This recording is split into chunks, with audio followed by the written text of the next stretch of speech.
Olá, meus amados irmãos e irmãs. Eu sou Ezequiel Gomes, você está no canal secundário do Ministério Vem Senhor Jesus. Inclusive, recomendo que você se inscreva nesse canal.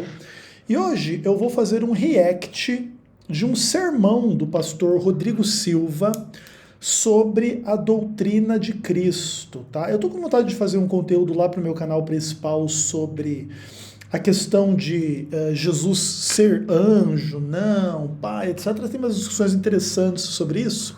E eu me lembro que o Rodrigo Silva tem uma opinião que eu considero bastante equivocada e controversa sobre o texto de Filipenses 2, em relação aí a um processo de Jesus se tornar anjo, tal, eu não sei o quê.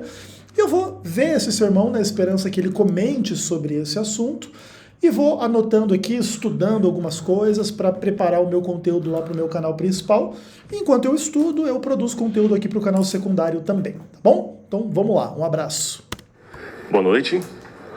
Boa noite, senhor Rodrigo. Que a graça de Deus esteja com cada um de vocês. Amém, igualmente. Hoje realmente começou um dia abençoado, viu? Eu, antes de dar aula, tive a oportunidade de ter 5 tucanos na árvore da minha casa. 5. Petista não tinha só tucano, brincadeira. 5. Parecia uma reunião do PSDB, viu? Mas 5. Eu corri, tirei uma foto lá, não ficou aquela coisa toda, mas eu tenho a prova. 5 tucanos. Uma foto, inclusive, de um voando.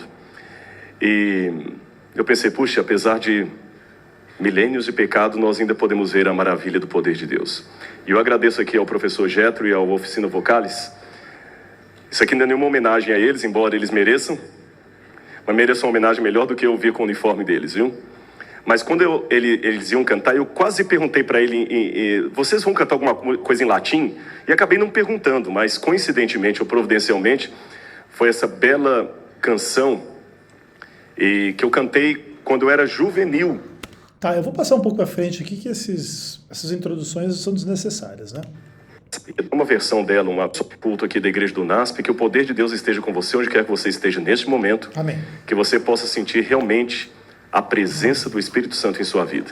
Nós estamos aqui, mas espiritualmente estamos juntos com você, e que esta mensagem possa atingir o seu coração. Amém? Amém. A doutrina de Cristo. O que eu poderia dizer sobre ela? Boa. Irmãos, muita coisa poderia ser dita. Eu tenho menos de 30 minutos para resumir para vocês uma doutrina que daria um semestre inteiro de estudo no teológico. Mas aqui o vídeo tem 1 hora, então acho que você passou bastante do tempo, Rodrigo. Mas concordo, cristologia é infinito. Eu poderia falar muita coisa sobre Jesus, mas eu vou introduzir dizendo para vocês o seguinte. A grande dinâmica do nome de Cristo está na própria importância e centralidade que ele ocupa para a fé dos cristãos. Em outras palavras, eu posso falar de budismo sem Buda. Eu posso falar de Mormon sem Joseph Smith. Eu posso até falar de islamismo sem Maomé. Eu posso falar de filosofia sem Platão. Mas não posso falar de cristianismo sem Jesus de Nazaré. Discordo, Rodrigo. Discordo mesmo, cara. Não de que seja capaz de falar de cristianismo sem Cristo, mas também não é possível falar de islamismo sem Maomé, não é possível falar de budismo sem Buda, porque é só a realidade de como que essas coisas vieram à existência no mundo. Não é possível falar de Mormons sem Joseph Smith, não é possível falar de Adventistas sem Ellen White, e é só como é. Da mesma forma, não dá pra falar de Rodrigo Silva sem o pai e a mãe do Rodrigo Silva. A vida é só do jeito que é, tá? Tipo, não. Eu sou formado em filosofia. Tá bom. E se hoje eu descobrisse que Platão não existiu, que Sócrates não morreu tomando cicuta, não ia mudar nada meu diploma de filósofo. Não ia mudar absolutamente nada. Se você descobrisse hoje que Jesus não ressuscitou dentre os mortos, seu diploma de teologia também não ia mudar nada, irmão. Mas se eu descobrisse que Jesus não existiu ou não morreu na cruz, mudou tudo. Na verdade, existe um teólogo francês chamado René Latourelle, que ele fala que a grande originalidade da pregação cristã está justamente na radicalidade dos seus ensinos. Porque Jesus foi muito radical. Ele disse, eu sou o caminho, a verdade e a vida. Ninguém vem ao Pai senão por mim. Jesus foi o único homem que em sã consciência arvorou, eu sou Deus. Não tem como você Bom, eu não vou ficar fazendo crítica à retórica do Rodrigo, tá? Eu gosto do Rodrigo, acho ele uma pessoa interessante a despeito dos seus defeitos e pecados. Discordo de várias coisas que ele pensa, mas vou deixar fluir. Ficar meio termo com Jesus. Eu posso admirar parte de Sócrates e discordar de parte do que ele falou, mas Jesus não tem como eu concordar com parte dele e discordar de parte. Claro que tem, Rodrigo. Qualquer pessoa pode concordar com uma coisa que Jesus falou e discordar de outra. Não existe essa mentalidade 8 ou 80.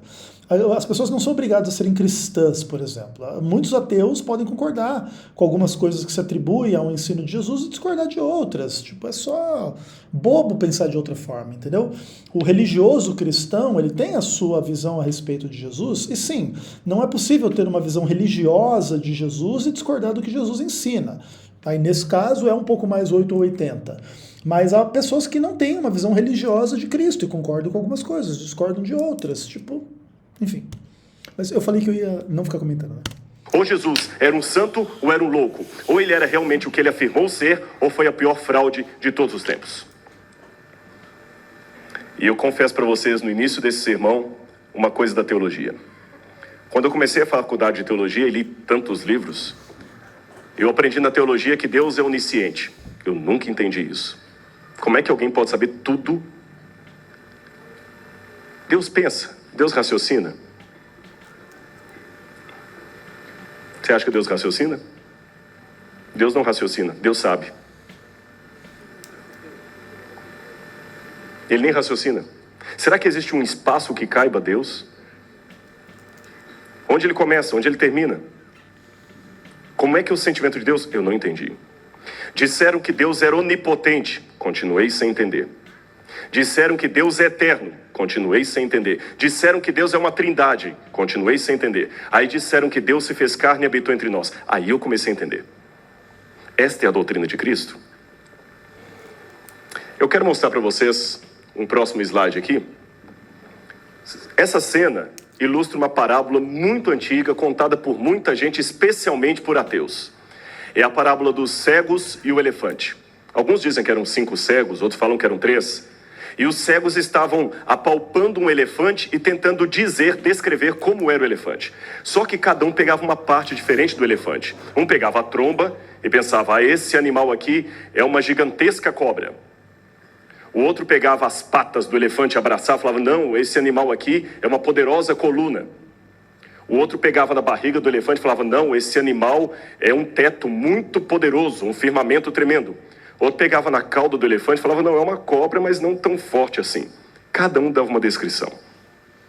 Nenhum deles estava certo. E aqueles que contam essa parábola diz que assim os homens tentam falar quem é Deus. Cada religião fica falando, Deus é assim, Deus é assado, Deus é daquele outro jeito, mas ninguém está dizendo como ele é realmente. Será que o cristianismo também é uma visão cega? Pelo que eu aprendo na Bíblia, não. A Bíblia diz que Deus tem um rosto. A Bíblia me diz como Deus é. Quer saber como é o Deus que eu acredito? Jesus. Se você entender Jesus, você entenderá Deus. O grande problema, principalmente num contexto de crítica ao trinitarianismo, crítica à doutrina da Trindade, é que convenhamos, e aqui eu começo a problemática desse sermão, Jesus parece ao mesmo tempo tão grande e tão pequeno. Preste atenção, eu e o Pai somos um. Quem me vê a mim, vê o Pai. Que os anjos de Deus lhe adorem. Só pode ser alguém como Deus. Eu sou o primeiro e o último, o alfa e o ômega. Eu ando sobre as águas. Eu tenho o poder de curar os doentes e perdoar pecados. E ao mesmo tempo ele fala, o Pai me enviou. O Pai é maior do que eu. Sem o Pai não posso fazer nada.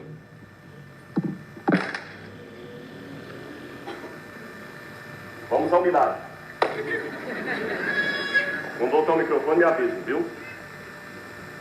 Jesus parece ao mesmo tempo tão grande e tão pequeno. Vamos ver se ele voltar o PowerPoint e o microfone. Bom, já estava ouvindo vozes. Repetindo, Jesus parece ao mesmo tempo tão grande e tão pequeno. Ele parece em pé de igualdade com o Pai e parece inferior ao Pai. A Bíblia tem versículos que apontam para os dois lados. Afinal de contas, Jesus é Deus ou alguém inferior a Deus? Muito bem. Não sei se o PowerPoint já está no ponto ali, ou precisa de um tempinho?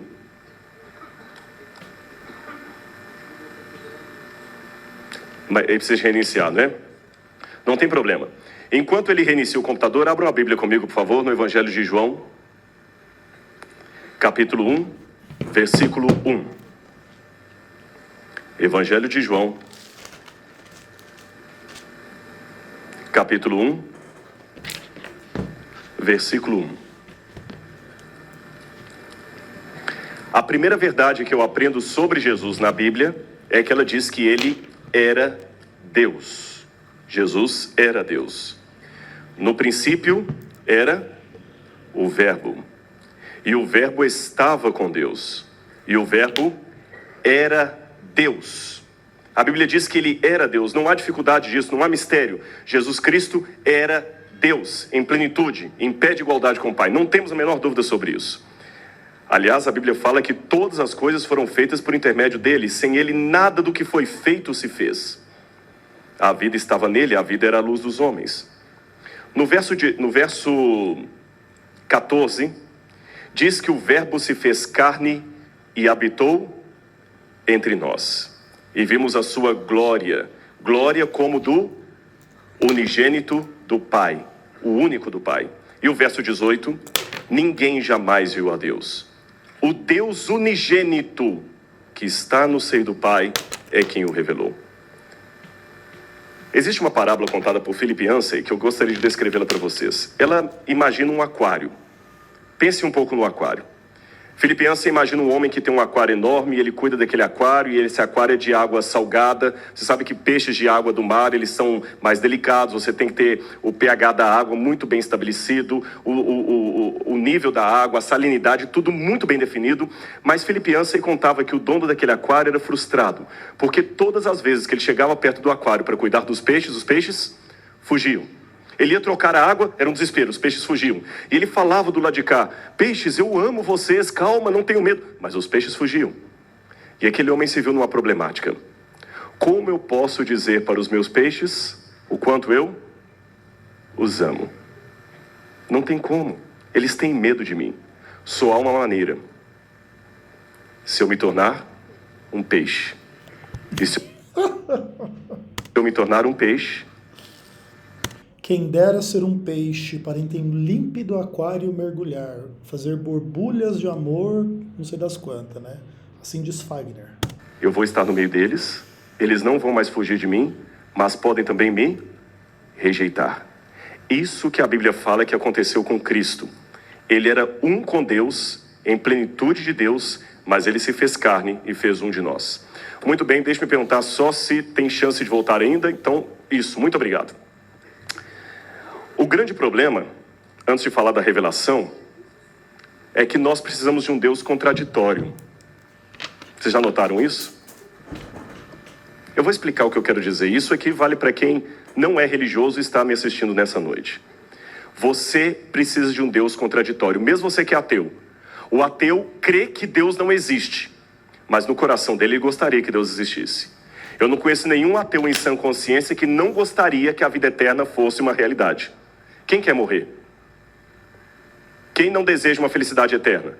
O ateu, ele não acredita que Deus existe, mas entre não acreditar e não querer, existe uma diferença. Ele gostaria que Deus existisse, mas nós precisamos de um Deus que seja contraditório. Que tipo de Deus eu gostaria que existisse? Você gostaria de um Deus que tem pontos vulneráveis?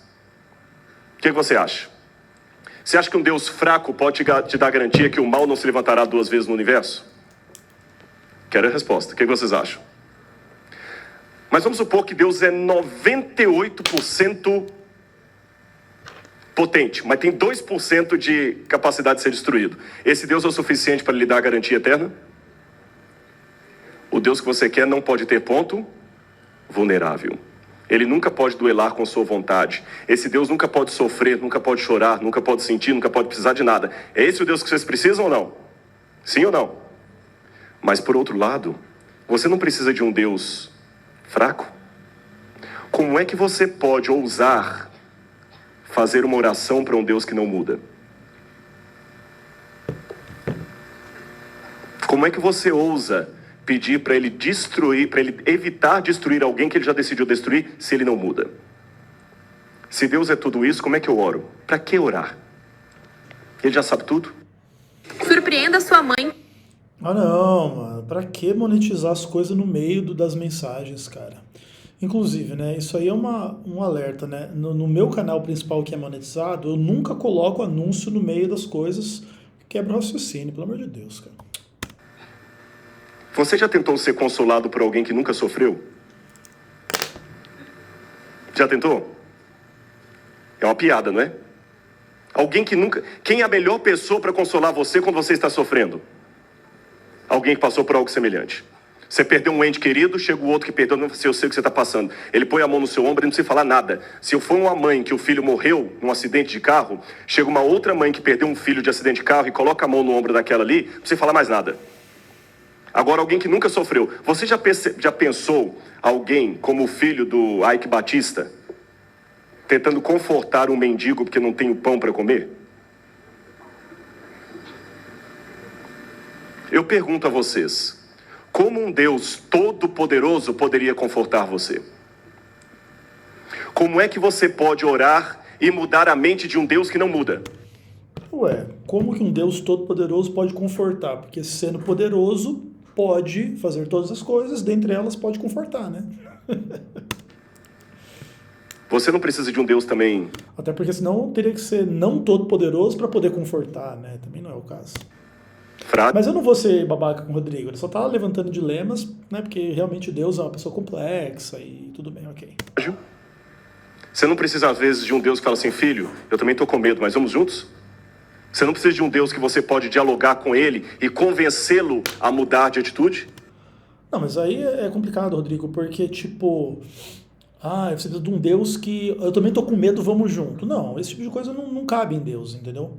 Porque Deus não... Aí ele estaria sendo mentiroso, entendeu? Ao dizer que ele tem medo, caso ele não tenha. Porque, na verdade, se tem também já é um complicado, né? Então, essa ideia de que Deus tem medo também nem é uma ideia bíblica, nem existe nada parecido com isso.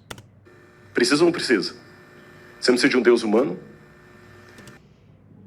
Enfim, né? Mas estranho, porque eu preciso de um Deus contraditório. Um Deus que ao mesmo tempo não sofra nada e ao mesmo tempo que sofra, que entenda. Eu preciso de um Deus que esteja acima de qualquer sentimento.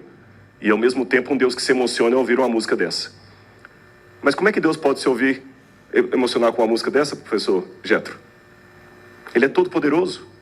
Mas eu preciso que ele se emocione. Senão para que a gente está cantando para ele? Próximo slide, por favor. Jesus Cristo é o tema central das Escrituras. Já li Evangelho de João, capítulo 1, verso 18, já contei a história do aquário. E vamos ver no livro de Atos, capítulo 3, verso 20, como a Bíblia diz que Jesus realmente é esse Deus que supre a necessidade que nós temos de uma divindade ao mesmo tempo eterna e temporal. Atos, capítulo 3, verso 20. Atos, capítulo 3, verso 20. É isso mesmo? Estou lendo certo? O 3.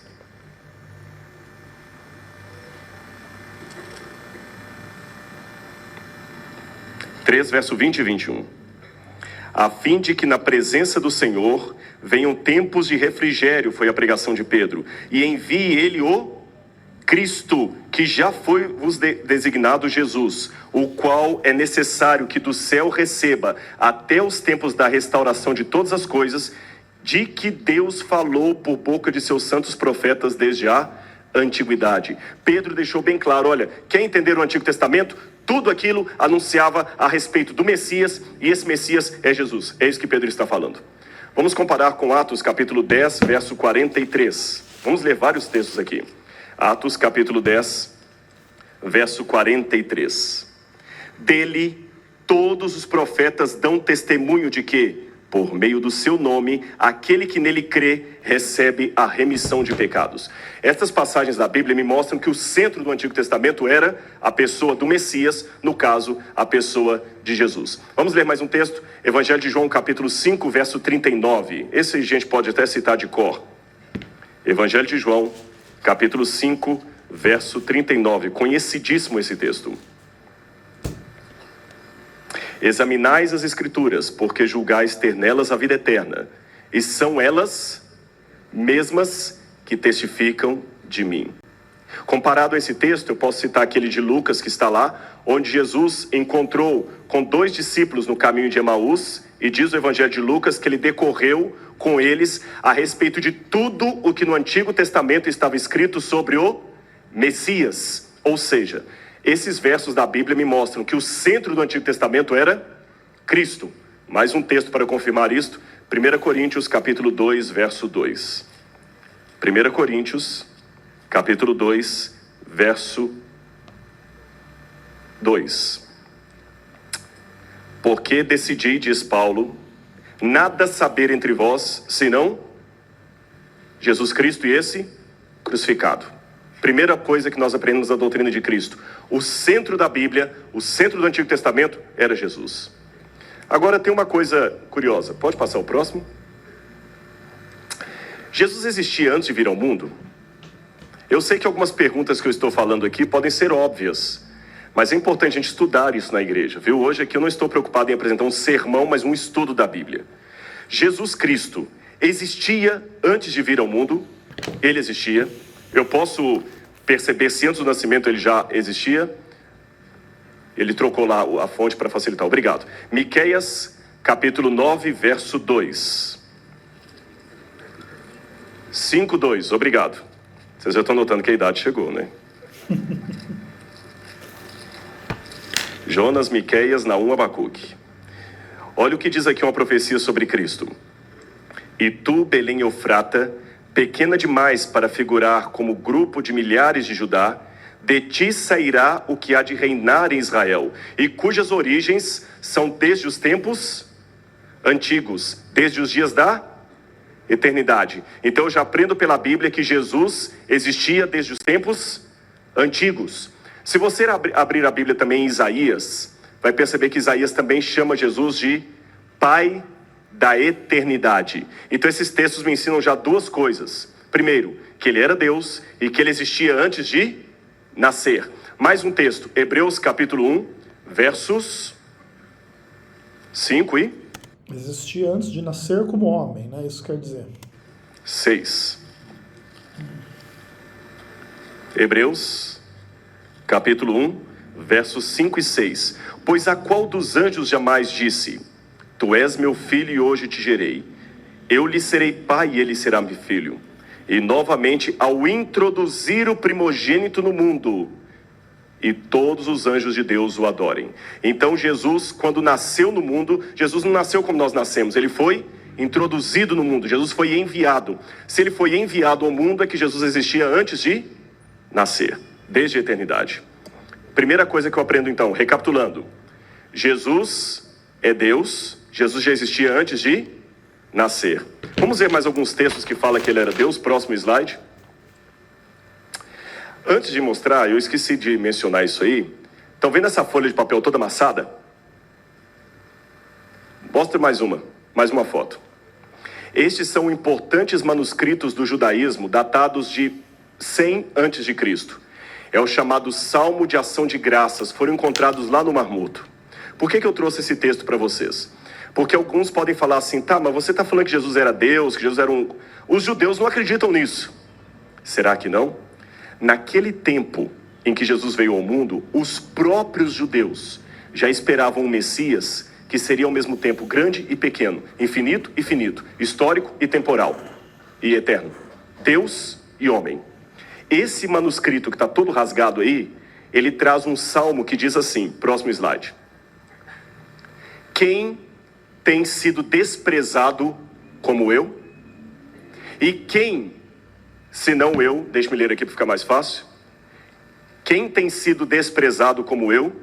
E quem tem sido rejeitado pelos homens como eu? E quem se compara a mim em tolerar e suportar o mal? Quem é como eu entre os anjos? Eu habito com o santo. Eu sou o amado do rei, a companhia dos santos. Quem foi considerado desprezível como eu? E, no entanto, quem é igual a mim em sua glória? O que esse antigo texto do judaísmo está falando? Que o Messias é ao mesmo tempo alguém o quê? Incomparável em glória e incomparável em quê? Em sofrimento, em desprezo. Você já pensou como é que alguém pode ser ao mesmo tempo o mais desprezado e o mais glorificado? Esta era uma dúvida dos judeus daquele tempo. Tanto é que no Talmud eles perguntavam: como é que o Messias vai vir?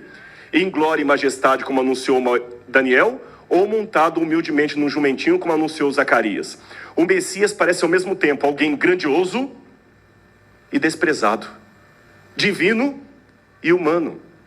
O Messias era contraditório. Olha aquele texto de Êxodo, capítulo 15, verso 11. Êxodo 15, verso 11. Olha o que diz aqui. Êxodo,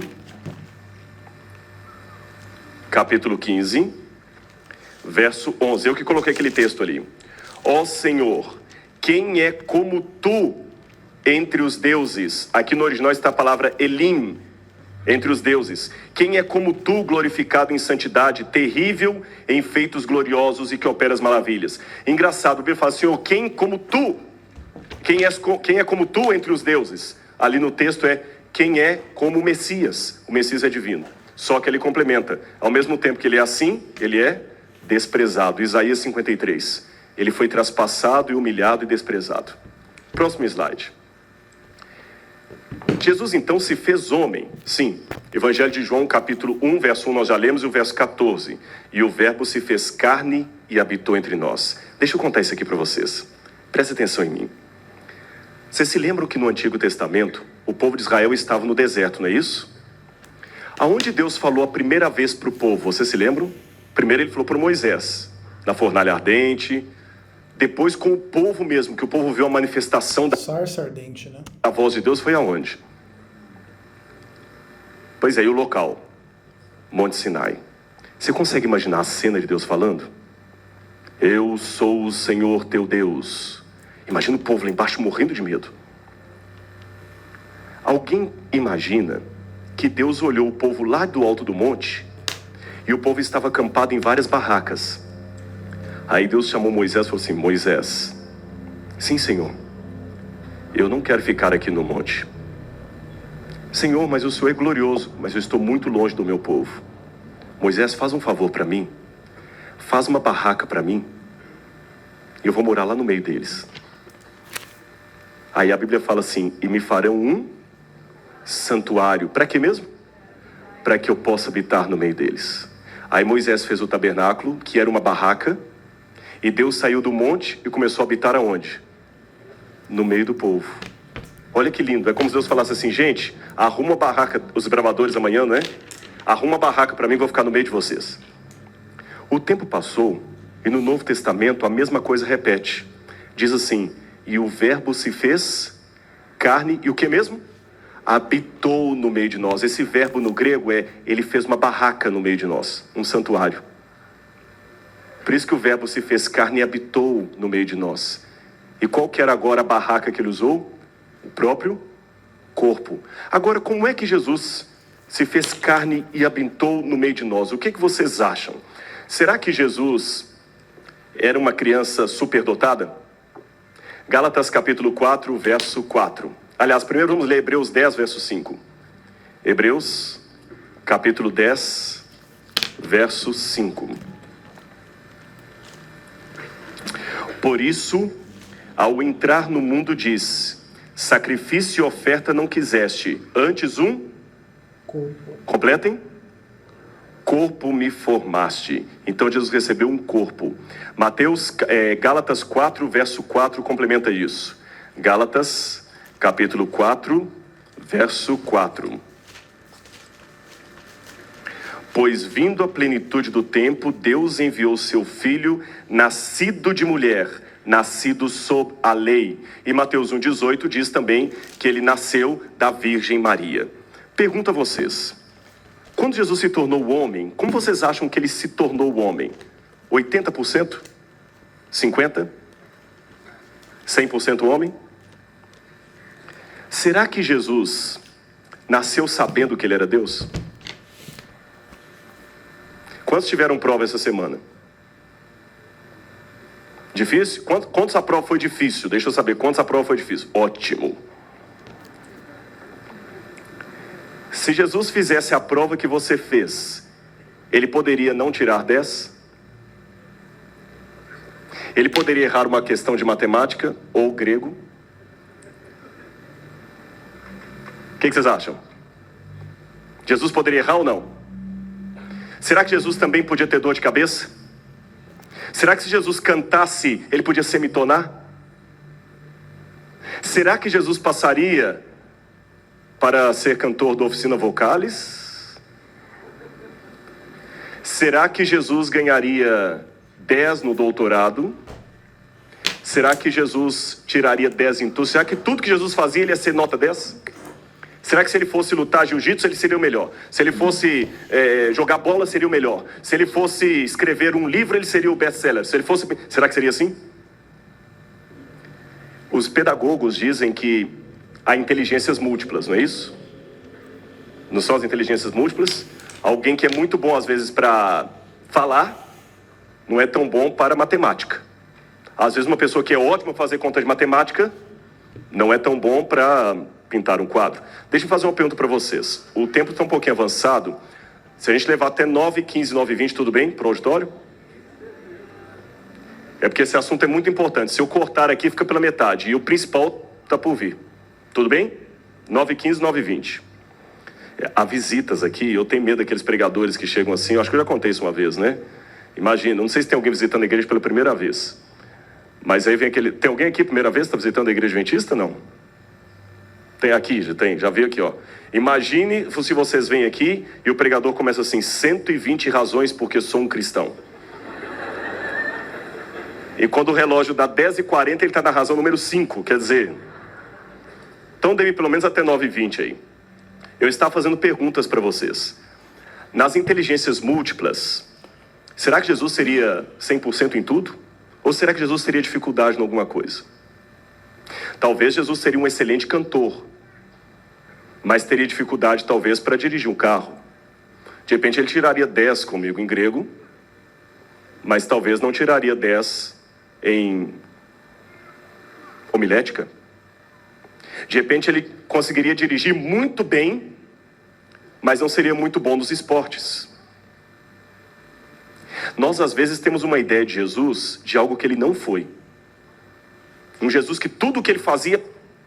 Jesus veio como ser humano. Ele enfrentou o pecado como nós enfrentamos. Embora Jesus tivesse uma mente limpa, ele veio como Adão antes de cair em pecado, em termos mentais e espirituais. Contudo, em termos físicos, Jesus tinha um corpo de um judeu daquela época. Jesus podia ter febre, Jesus podia ter fome, Jesus podia ter sede. Se Jesus estivesse aqui hoje, ele podia contrair o vírus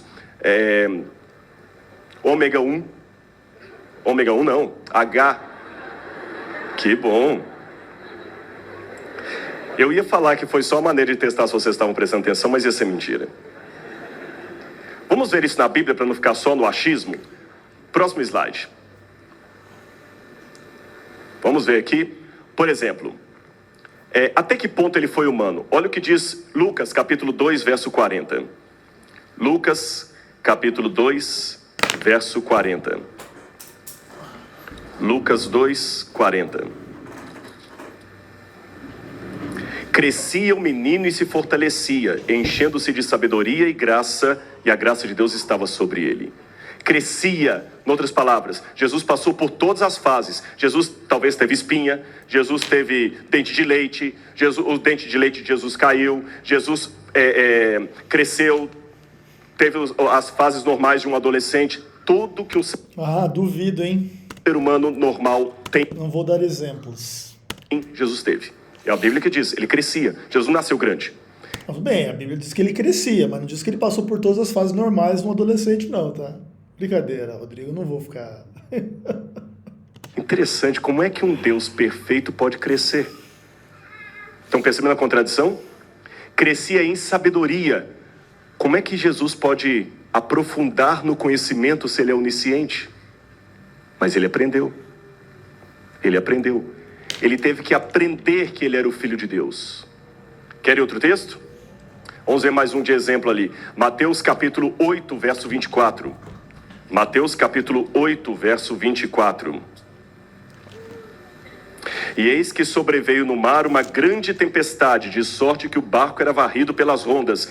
Entretanto, Jesus dormia. Então Jesus podia dormir. Jesus podia cochilar. Você falou que ia dar um exemplo de que ele aprendia e agora ele dorme. Pô, Rodrigão. Jesus se cansava? Claro que se cansava. Todos esses versos que estão ali mostram isso. Jesus podia ter medo. Quando Jesus estava no Getsemane, ele teve medo. Quando Jesus ressuscitou, ele falou assim, vocês têm alguma coisa que comer?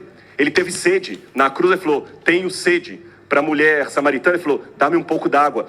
Ele não conseguiu nem carregar a cruz todo o trajeto até o Calvário.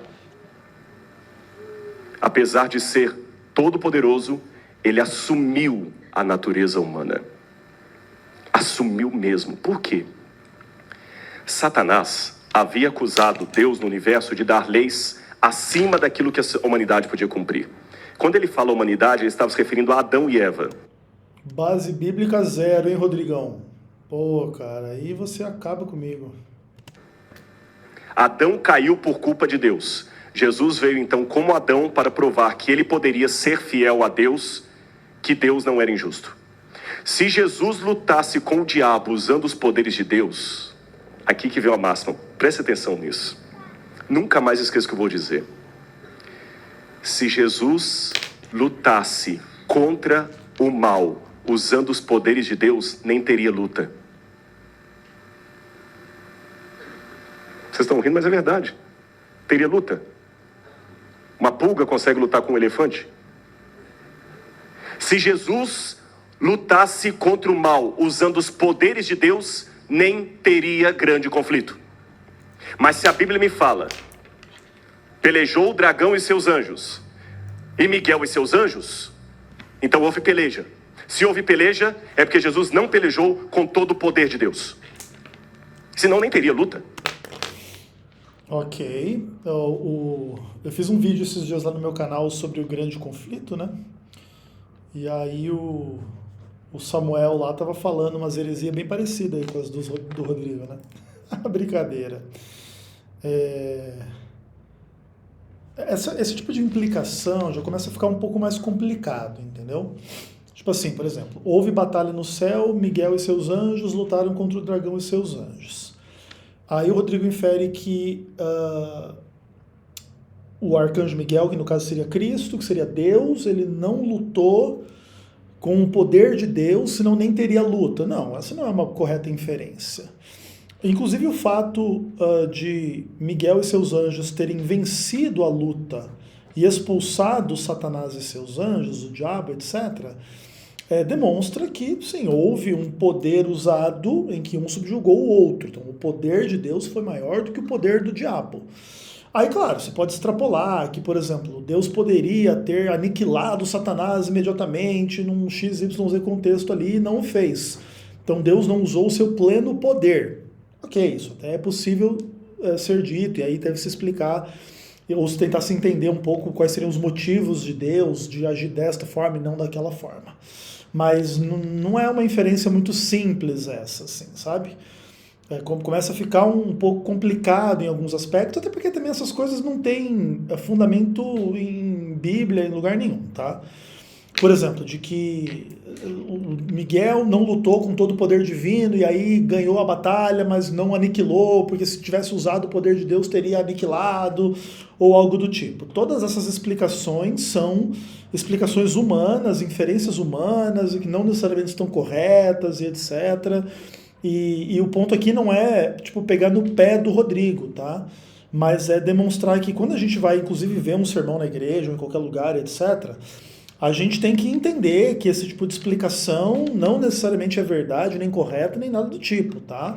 Tem que ir com calma, porque essas coisas começam a ter muitas implicações, e algumas dessas implicações podem se descambar para o âmbito da heresia, do engano. Vamos dizer assim, que isso talvez ainda não aconteceu nessa mensagem do Rodrigo, mas daqui a pouco pode começar a acontecer, tá? Como é que o finito vai lutar contra o infinito? Ele lutou contra o diabo não com o poder de Deus, ele lutou com o caráter de Deus. Mas que no final das contas também, sei lá, que distinção é essa, sabe, Rodrigo? Tipo, lutou não com o poder, mas com o caráter. Mas no final das contas, lutar com o caráter implica lutar com o poder, porque o poder de Deus se explica também em função do seu caráter. O bem vencer o mal é um poder do bem, que tem a ver com o caráter do bem, Tipo, sabe? Essas coisas não são mutuamente excludentes. Elas podem parecer bonitinhas, assim, num contexto retórico. A gente também não precisa pegar pesado com o que o Rodrigo está dizendo e dizer que ele é um herege. Pelo menos não ainda. Mas, assim, é muito complicado daqui a pouco, talvez, tentar explicar essas coisas e descambar para caminhos que a Bíblia não permite, ou, enfim, não conduz necessariamente. Começa a entrar em umas especulações perigosas, ao meu ver, tá? Existe uma diferença. Por isso que ele enfrentou o diabo como cada um de nós podemos enfrentar. Não, o que também não é verdade, Rodrigo. Tipo, é complicado, entendeu? Por exemplo, vamos trabalhar na sua hipótese, tá? Jesus, ele não lutou com o poder de Deus, mas lutou com o caráter de Deus. Jesus tinha o caráter de Deus e podia enfrentar o diabo como alguém que tem de posse o caráter de Deus para lutar contra o diabo, e por isso Jesus vence quando entra em batalha com o diabo. Nós, seres humanos, não temos o caráter de Deus. Inclusive, nós somos o oposto, né? Nós temos o caráter de um pecador, transgressor da lei de Deus. Então a gente não encara o diabo na mesma condição que Jesus encarava. Nem ele encarava o diabo na mesma condição que nós encaramos como pecadores. Então, tipo, as frases de efeito começam, né, sair do controle daquilo que é correto biblicamente falando, ao meu ver, tá? Ele teve medo. Ele suou sangue, ele teve medo, ele teve fome, ele teve sede, ele foi tentado pelo mal várias vezes, mas ele não teve pecado. Isso é... Então, mas aí essa exceção do não ter pecado faz com que todas essas sensações do tipo medo e etc., suar sangue, etc., estejam contextualizadas numa realidade diferente do que seria o nosso caso. Vamos dizer que o diabo se materializasse aqui no meu quarto e eu ficasse morrendo de medo e eu começasse a suar sangue. O meu medo também está contextualizado nesse caso no fato de que eu sou pecador, como é que eu vou enfrentar o Satanás aqui no meu quarto, entendeu? E quando Jesus sua sangue, ou quando ele tem medo, não há esse contexto de pecado nessa luta com o diabo. Então, tipo, não se compara estas coisas, tá? É importante ser dito. 2 Coríntios, capítulo 5 ou 9? Ajude-me. 5, verso 21. 2 Coríntios, capítulo 5, 21. Aquele que não conheceu pecado, ele o fez pecado por nós. Eu vou explicar essa segunda parte daqui a pouquinho, viu? Só quero ficar com a primeira. Aquele que não conheceu pecado, em tudo ele foi semelhante a nós, menos em pecado. Jesus cometeu erros de que natureza? Talvez ao bater um prego numa tábua, ele errou o prego e pode ter martelado o dedão. Jesus pode, no escuro, ter tropeçado numa pedra. Jesus pode ter se confundido. Esse tipo de erro Jesus cometeu porque era da natureza humana. Mas Jesus não teve erros morais, erros pecaminosos.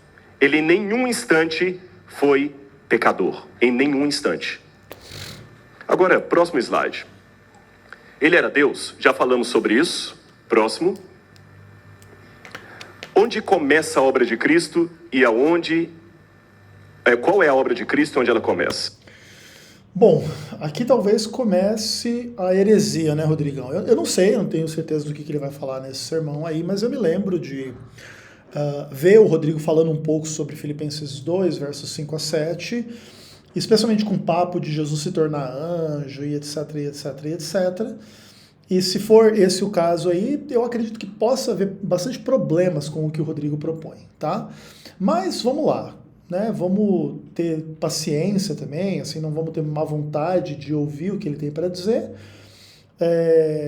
mas também assim ficando alerta, tá? Porque essas questões são complexas. Então, qual é a obra de Deus e quando ela começa?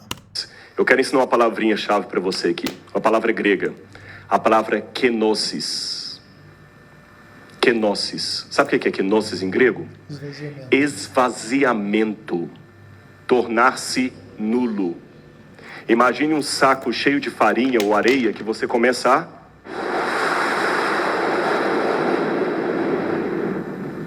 Imagina uma cena? Isso se chama em grego kenosis, esvaziamento. Foi essa palavra que Paulo usou para explicar a obra de Cristo. Abra a Bíblia comigo em Filipenses, Esse vai ser o meu texto-chave dessa noite. Ok. Filipenses, capítulo 2, versículo 5 em diante.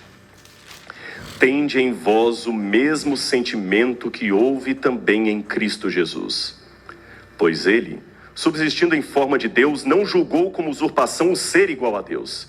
Antes, a si mesmo, se esvaziou. Imagina um saco de farinha.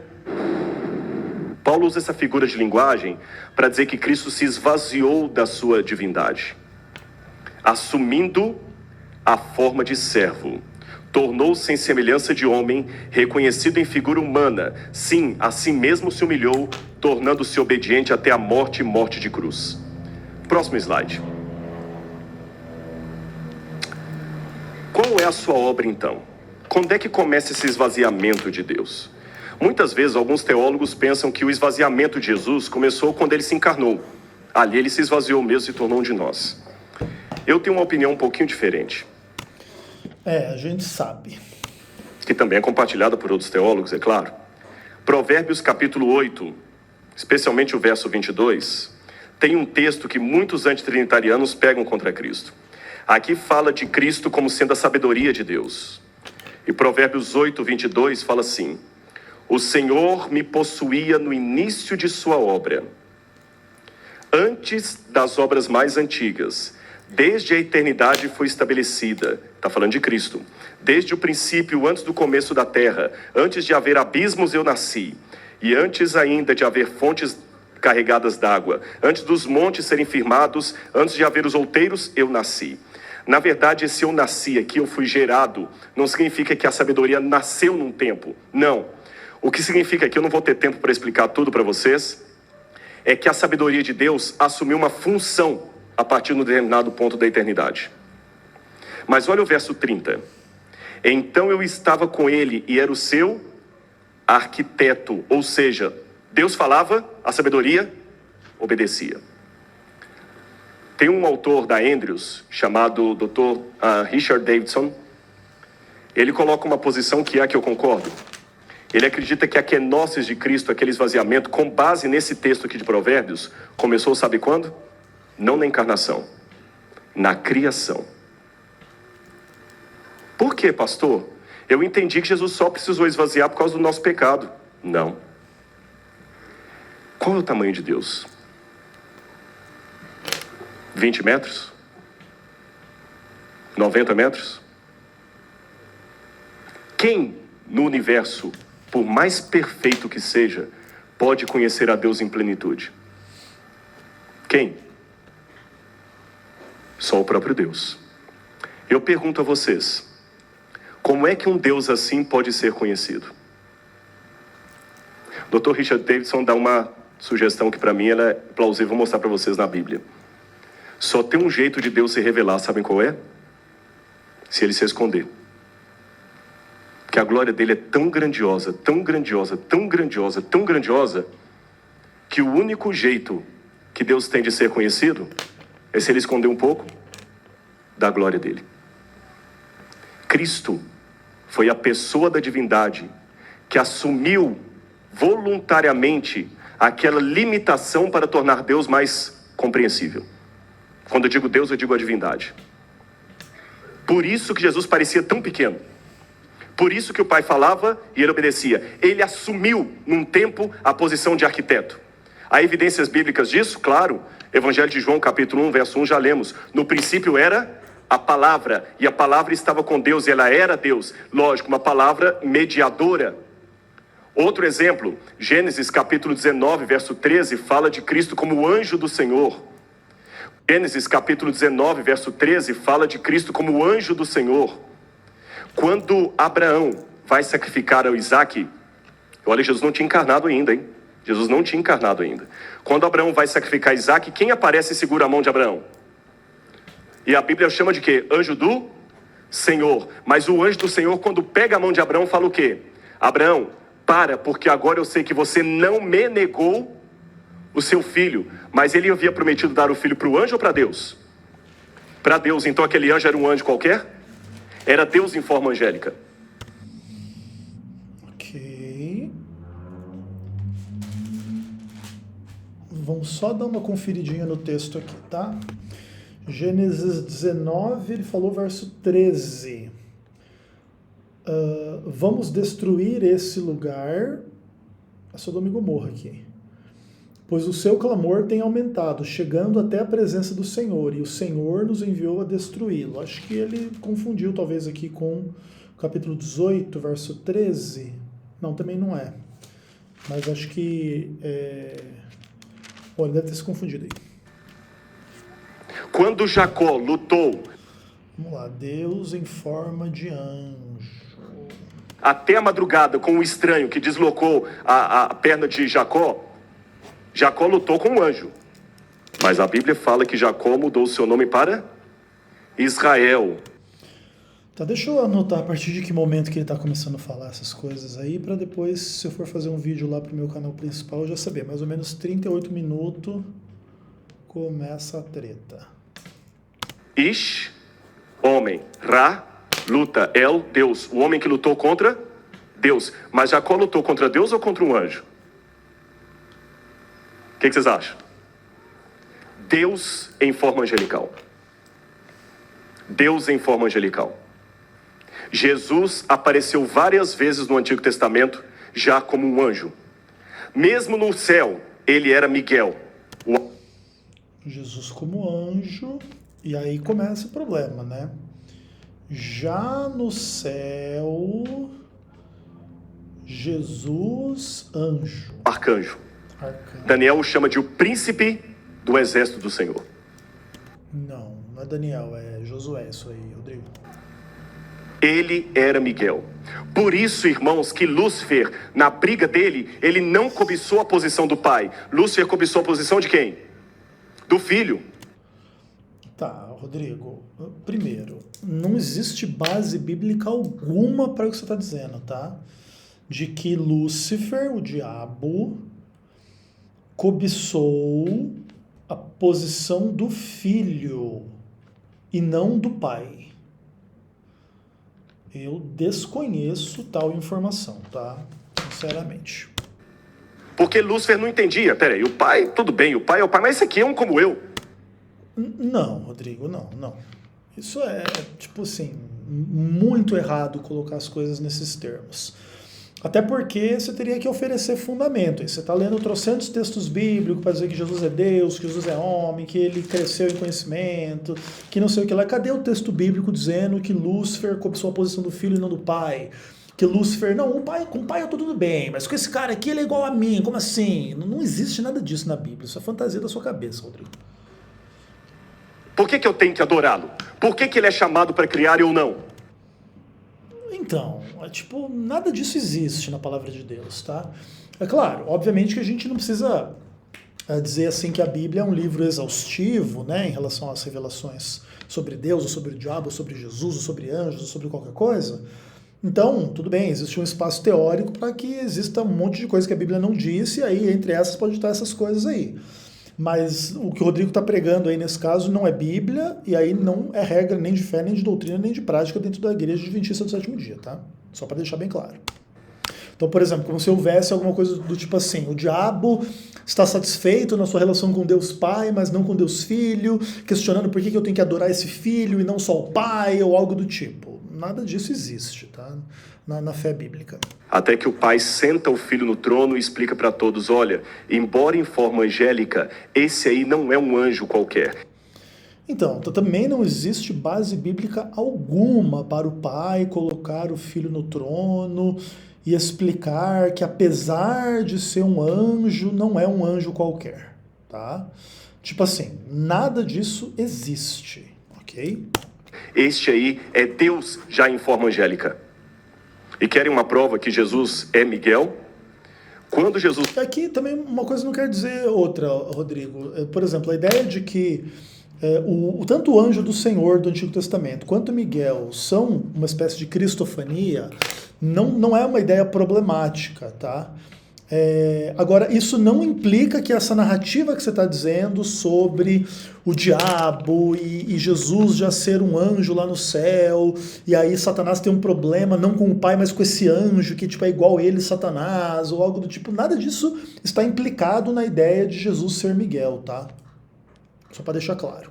Jesus voltar, Mateus fala o seguinte, que nós vamos ouvir a voz de Cristo e os mortos vão ressuscitar. Paulo fala assim, ao ouvir a voz do arcanjo. E interessante que Miguel significa ninguém é como Deus. Cristo já assumiu lá atrás a forma de um anjo para tornar mais fácil a comunicação entre a divindade e as criaturas. Então aí a conclusão do Rodrigo é que lá atrás, lá no céu, lá, sei lá, antes do pecado de Adão e Eva, Jesus já assumiu uma forma angelical para tornar mais fácil a comunicação de Deus, sendo o arcanjo Miguel lá no céu e algo do tipo. Eu discordo em absoluto desta afirmação, tá, Rodrigo? Como é que Deus podia ir com os anjos em algum lugar se ele estava em toda parte? Por que Deus podia ir com os anjos se ele estava em toda parte? Veja, a palavra de Deus, inclusive, diz que Deus, como é que é? Ele cavalgava um querubim, né, ao descer das nuvens e tal. E a palavra de Deus, ela demonstra inúmeros aspectos, assim, de que Deus apareceu aqui, apareceu ali, foi ali. E nunca foi necessário, tipo assim, dizer que não era Deus, porque ele está em todo lugar, aí tem que ser um anjo. Aí o anjo veio aqui ou veio ali. Tipo, né, por exemplo, lá na viração do dia, Adão e Eva, lá no jardim do Éden e etc. Né? Olha só, Gênesis capítulo 3, a partir do verso 8. Quando ouviram a voz do Senhor Deus, que andava no jardim pela viração do dia, esconderam-se da presença do Senhor Deus. Então não existe a ideia aqui, que o anjo do Senhor apareceu porque Deus estava em todo lugar e ele não podia daí então aparecer porque já estava em todo lugar. Aí um anjo apareceu e esse anjo era Deus e aí esse anjo bateu esse papo e Adão e Eva se esconderam. Não tem essa narrativa na Bíblia, tá? Então a Bíblia não tem dificuldade de dizer que Deus foi aqui, Deus foi ali. E ele não precisa se tornar um anjo para ir aqui ou para ir ali, porque ele como Deus está em todo lugar, mas como anjo ele pode ir aqui ou ir ali, tá, Rodrigo? Não existe isso na Bíblia e eu discordo bastante da tua leitura, tá? O que Deus tinha para conversar com um anjo se ele já sabe tudo? Mas aí também a Bíblia mostra Deus, não anjo, conversando em trocentos contextos na Bíblia, mesmo Deus sabendo tudo. Então não é um impeditivo Deus saber tudo, ele poder conversar com as criaturas ou algo do tipo. Já parou para pensar nisso? Esses dilemas são interessantes, Rodrigo, mas eles não implicam as heresias que você está pregando, tá? Como é que você tem relação, uma criatura finita com um ser infinito? Só tem um jeito, se esse ser infinito diminuir um pouco da glória dele. Não, isso até isso pode ser defendido de certa forma. Então, por exemplo, Deus quando vem aqui no Jardim do Éden, Deus quando fala com o profeta, Deus quando fala isso, aquilo, faz isso, aquilo, aparece aqui ou ali, ele diminui a sua própria glória para aparecer, vamos dizer assim. Isso tudo bem, é possível ser defendido. Mas não existe a ideia de que para isto acontecer é necessário um mecanismo de angelicalização divina para que ele possa fazer isso ou aquilo, porque como Deus não dá para fazer, entendeu? Tipo, não. Quem aparece é Deus. E às vezes aparece como Deus e às vezes aparece como anjo do Senhor. Ok. Mas não existe essa implicação que para facilitar e para ser assim tem que ser desta maneira. Como se, por exemplo, Deus não pudesse ele fazer isso sem ser através de tipo, uma forma de anjo. Isso não existe. Agora tem um detalhe. E eu estou sendo redundante aqui para deixar claro que não tem base o que o Rodrigo está falando, tá? Detalhe, próximo slide, por favor. Próximo. Veio o pecado, vocês sabem disso. Pecado. E o pecado causou a separação entre nós e Deus. Por causa do tempo eu não vou ler todos os versos, mas você já sabe, Jesus, para morrer pelos nossos pecados, ele teve que enfrentar que tipo de morte? Eu não ouvi a resposta. Morte de cruz? Então, Roma crucificou mais de 10 mil pessoas. Então todos eles também nos salvaram? O que a Bíblia quer dizer quando fala que Cristo enfrentou a morte de cruz? Que morte Jesus teve que enfrentar? Vou falar com vocês qual. Não vou ler os textos por causa do tempo. morte eterna. Tá, Rodrigo. Eu acho que também é até possível defender essa ideia a despeito, né, da complexidade das questões da ressurreição de Cristo 3 dias depois, aí não morreu eternamente. Né? Então tem que tomar um pouco de cuidado. O que talvez o Rodrigo esteja querendo dizer é que existem duas mortes, né, que seria tipo a primeira morte e a segunda morte. E Jesus não morreu meramente a primeira morte, mas ele morreu também a segunda. Acho que provavelmente é isso que ele quer dizer. Mas essa é uma questão assim complicada. Primeiro que a Bíblia não afirma isso de forma clara em contexto nenhum. Isso precisa ser uma construção de uma lógica, de um raciocínio que para salvar o homem da morte eterna, ele tem que morrer a morte eterna, e aí ele morreu a morte eterna, apesar do fato de que 3 dias depois estava vivo. Então começa a ser um pouco complicada, assim, essas afirmações taxativas, na minha opinião, tá, Rodrigo? Essa é uma discussão interessante, ok?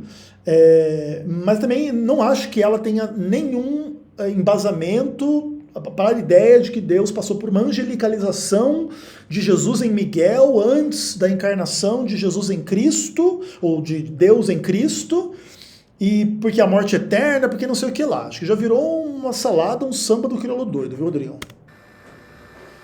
Vou repetir. Eu não estou lendo os textos por causa do tempo.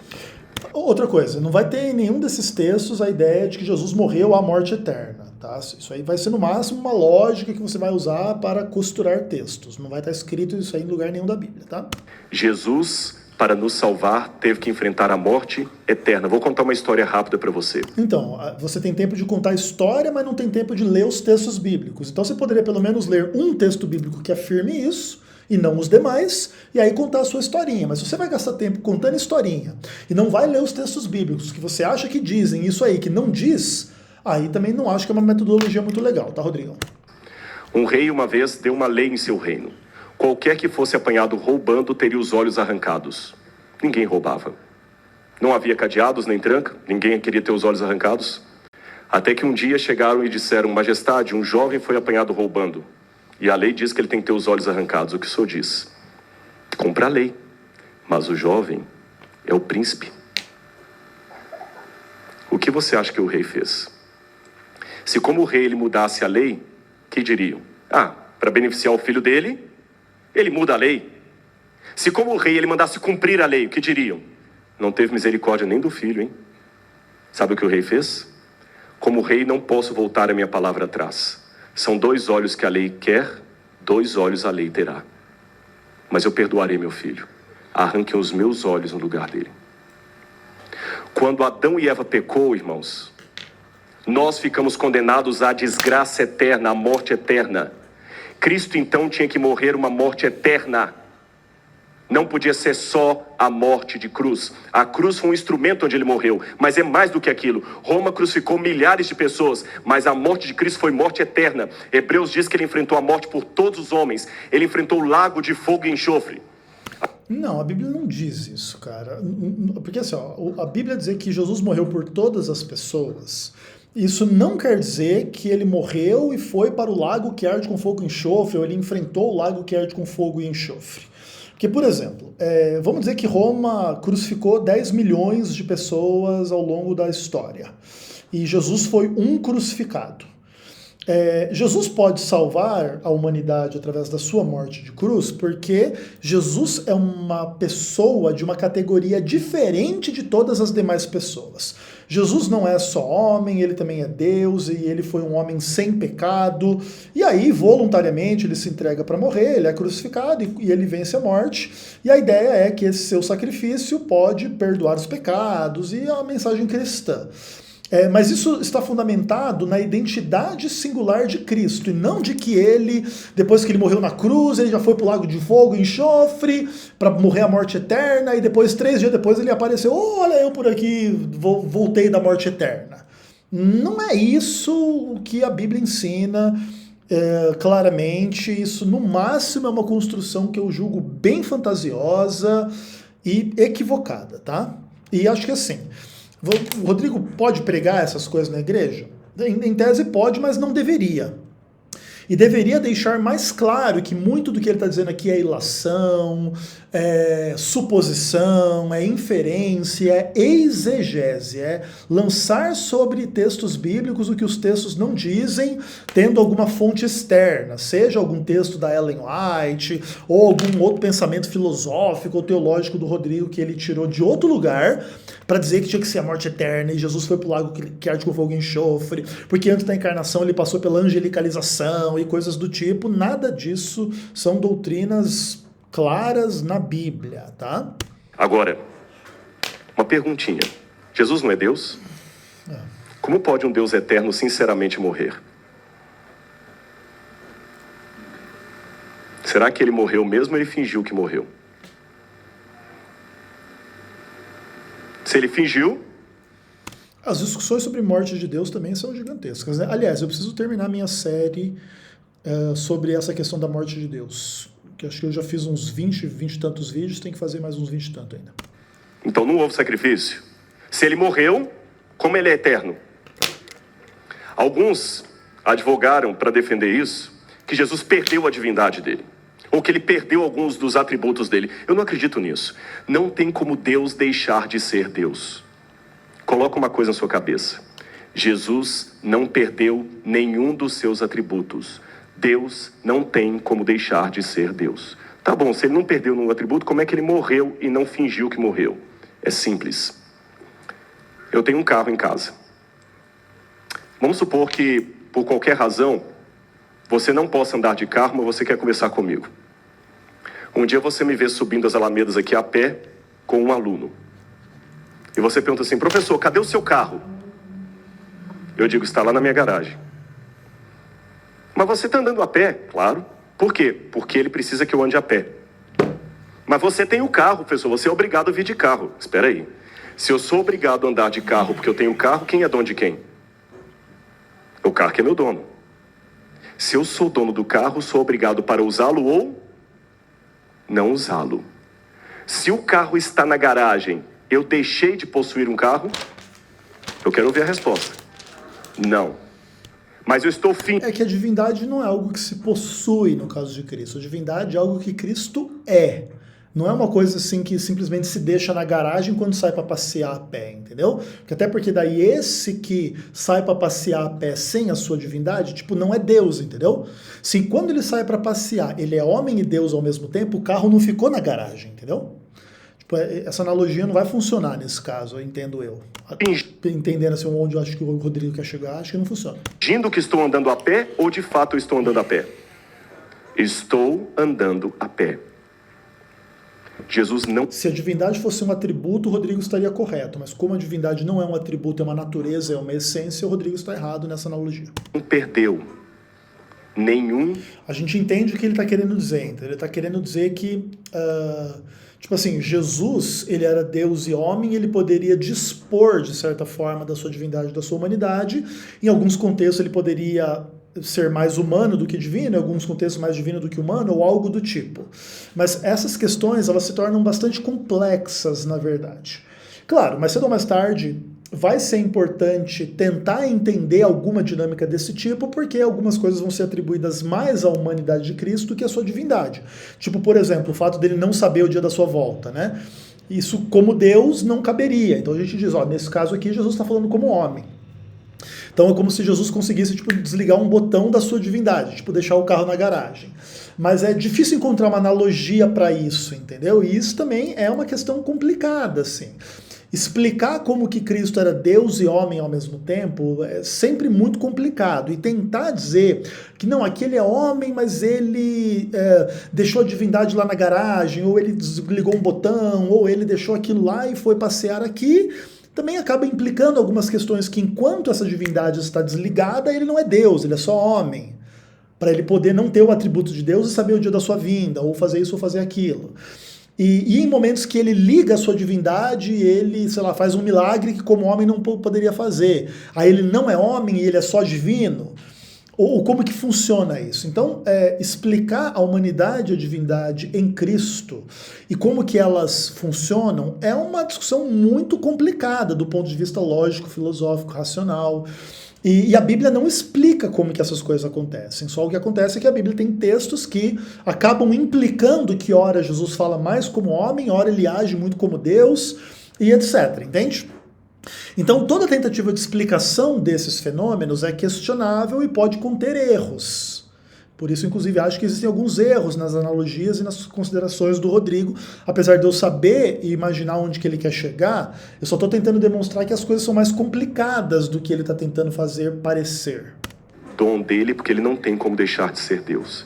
Mas para que você fosse salvo, ele teve que morrer. Lembra a comparação que eu fiz do rei cego? Sabe uma maneira que um Deus eterno pode ficar cego? Fechando voluntariamente os seus olhos. Se eu fechar os meus olhos, eu perdi minha capacidade de enxergar? Perdi? Mas eu estou ou não estou cego quando eu fecho os olhos? Eu quero terminar o sermão de hoje, ou esse estudo, contando um segredo para você e voltando a ler agora o texto de Filipenses. Ou seja, tem tempo de contar a história, tem tempo de contar a ilustração, tem tempo de contar o segredo, mas não tem tempo de ler o texto que diz que Jesus passou por uma angelicalização, ou que o diabo queria adorar Deus Pai, mas não Deus Filho, porque Deus Filho era um anjo, ou coisa do tipo. Esses textos, para isso você não tem tempo de fazer, né, Rodrigo? Por quê? Porque não tem texto bíblico nenhum para ensinar essas heresias aí, né? Olha para mim, nunca mais esqueça disso. Você que está estudando aqui. Jesus, quando voltou para o céu, eu precisaria de muito mais tempo para explicar tudo com versículos da Bíblia, mas eu vou resumir para vocês. Então, Rodrigo, é complicado, assim, a gente entende a limitação do tempo, tá? Mas assim, não quero eu aqui também ser super crítico do Rodrigo, mas assim, não vai ter texto bíblico nunca para tudo isso que você está afirmando, entendeu?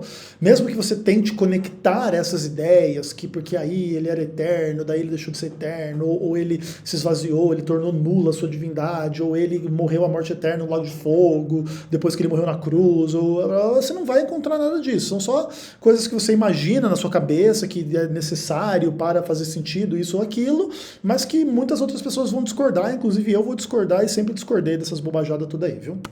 Jesus continuou preso a um corpo humano. Então, é essa ideia de que ele continuou preso ao corpo. Cara, é uma linguagem muito ruim, Rodrigo, porque, tipo, ainda que Jesus, na sua encarnação, assumiu o corpo humano, e quando foi ressuscitado, ressuscitou no corpo da sua glória e etc., e Jesus vai ficar assim por toda a eternidade, isso não quer dizer que ele está preso. Isso só quer dizer que ele assumiu esta condição voluntariamente por toda a eternidade, não como uma prisão, mas como algo que ele quis, e aí os motivos dele é ele que pode explicar. Mas, tipo, sabe, tipo, não é uma coisa muito legal, assim, colocar que agora Deus se fez homem, ele ressuscitou, e agora ele está preso como homem para sempre. Tipo, não é uma boa linguagem, tá, Rodrigo? Por toda a eternidade. Inclusive como se isso soasse um castigo, entendeu? Poxa, Deus era melhor, daí ele se esvaziou, se tornou pior, se tornou um homem, agora ele está preso como homem para sempre. Tipo, não, mesmo que o Rodrigo não esteja dizendo isso da forma como eu estou lendo, passa um pouco essa impressão, especialmente por causa dessa imagem da prisão, entendeu? Não é legal, Rodrigo, simplesmente não é legal o que você está falando. Por toda a eternidade. Como é que ele faz então para eu ser onipresente se ele está preso num corpo humano? Não sei. Então, né, cara, é complicado, Rodrigo, é bem complicado. O que acontece? Explicar a onipresença de Cristo na sua divindade acaba tendo que, sim, criar uma ideia de que existe uma natureza divina e existe uma natureza humana em Cristo, e na sua natureza divina Cristo é onisciente, na sua natureza humana não. Na sua natureza divina ele é onipresente, na sua natureza humana não. Mas isso, tipo assim, não é uma negação de que ele é homem e Deus ao mesmo tempo, só coloca cada coisa no seu lugar, cada coisa referente à sua natureza. Ainda assim, Cristo é uma só pessoa. Então, essa pessoa física, ao mesmo tempo, por ser Deus, ela também é onipresente. Essa pessoa humanamente, entre aspas, limitada em alguns aspectos como homem, era onisciente, e etc. E não vai ter nunca explicação sobre estas coisas, como que isso é possível, qual é a dinâmica que explica, sabe, tipo, a humanidade e a divindade em Cristo. Não, essa é uma ciência que nos está, vamos dizer assim, indisponível para escrutinar, para explicar e para entender. Até porque ela também lida com Deus, e também Deus, como que Deus é, como que Deus faz para ser onipresente, como que Deus faz para ser onisciente. Também não tem explicação sobre esse tipo de coisa. Então, ainda que pareça inteligente, assim, as especulações e as conversas do Rodrigo, também tem umas bobajadas no meio, tá? A Bíblia fala que é através do Espírito Santo.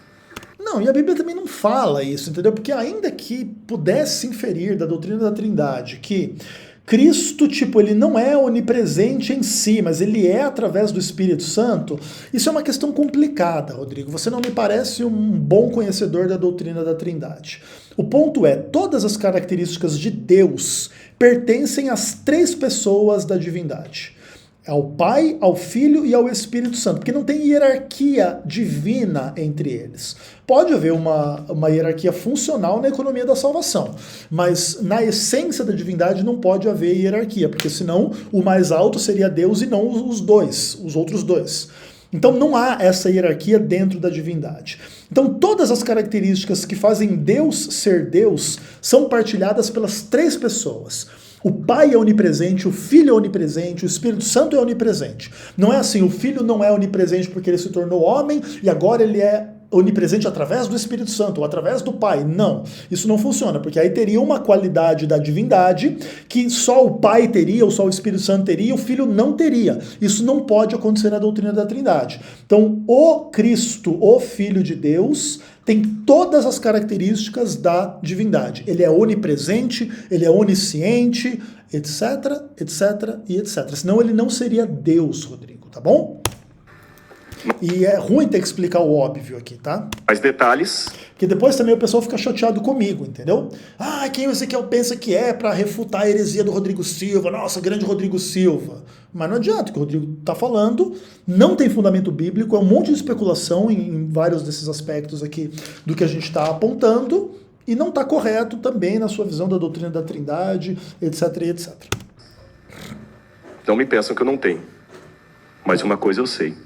A Bíblia diz que hoje nele habita corporalmente toda a plenitude da divindade. A plenitude agora está num corpo. Próximo slide, por favor. Pode passar o próximo. E mais. Então, esse texto de Colossenses, né, acho que capítulo 2, ele é muito legal, inclusive já para demonstrar que a sua especulação há 10 segundos atrás já estava equivocada. Como se por ter corpo não pode ser onipresente. Não, porque se nele habita corporalmente toda a plenitude da divindade, não tem nenhuma contradição entre ele ser corpo e ser onipresente, ainda que essa onipresença se explique mais em função da natureza divina do que da natureza do corpo. Vamos colocar desta forma. Mais um, eu estou adiantando, vamos para o final já. Mas como no corpo habita plenamente a plenitude da divindade, então no final das contas, esse ser lá de corpo é divino. E tem todas as características divinas, de onipresença, onisciência, onipotência, etc. Mais um. Mais um. Esse aí. Vamos ler para terminar o texto de Filipenses, e você vai entender. Filipenses capítulo 2, e com aquele quadro você vai entender. Filipenses 2. Tende em vós o mesmo sentimento que houve também em Cristo Jesus, a primeira parte lá. Porque ele, subsistindo em forma de Deus, o que significa isso? Por toda a eternidade, ele estava na forma de Deus. Ele era Deus, plenamente Deus. Mas ele não julgou como usurpação o ser igual a Deus. Traduzindo, ele não ficou agarrado ao fato de ser Deus, ele não ficou... Não, nem sei se essa é a boa tradução. Pegado àquilo. Não é uma questão de estar apegado. Não julgou como usurpação o ser igual a Deus. A ideia é, não havia nada de ilegítimo na sua condição como Deus, e para se tornar homem, ele vai se esvaziar em função desta questão, né? Para se tornar homem, ele de fato vai passar por um processo de encarnação e não tem nada a ver com o processo de angelicalização no texto de Filipenses, tá? Para se apresentar como homem e poder ter o destino de homem, como servo e morrer na cruz e etc, ok? Mas assim, esse esvaziamento não pode ser uma negação da sua própria divindade, nesse aspecto, tornar a sua divindade nula ou não atuante, porque senão ele não seria Deus enquanto era homem, e ele era as duas coisas ao mesmo tempo. E assim como é difícil explicar como que ele é Deus e homem ao mesmo tempo hoje, também é difícil explicar como que ele era Deus e homem na época em que ele estava entre nós aqui na sua encarnação, como bebê, como criança, como adolescente, como jovem, como adulto e depois até a morte da cruz e etc. É óbvio que essas coisas são difíceis de explicar, ok? Mas o texto de Filipenses não implica que Jesus deixa de ser Deus para se tornar homem, porque aí ele seria só homem e não Deus e homem ao mesmo tempo, tá? Então, tipo assim, não sei se você está chegando num bom lugar aí na sua reflexão. Antes a si mesmo, se esvaziou, assumindo a forma de servo. Eu entendo que isso aqui já foi desde os tempos antigos, quando ele assumiu a forma de Miguel. Então, mas aí você extrapola o texto de Filipenses com uma interpolação dentro de um esquema que você imagina na sua cabeça e que não tem fundamento nenhum no texto bíblico. Porque, infelizmente, Rodrigo, para esse tipo de conclusão, você precisa entender. Olha só, o texto diz: a si mesmo se esvaziou, assumindo a forma de servo, tornando-se semelhança de homens, reconhecido em figura humana.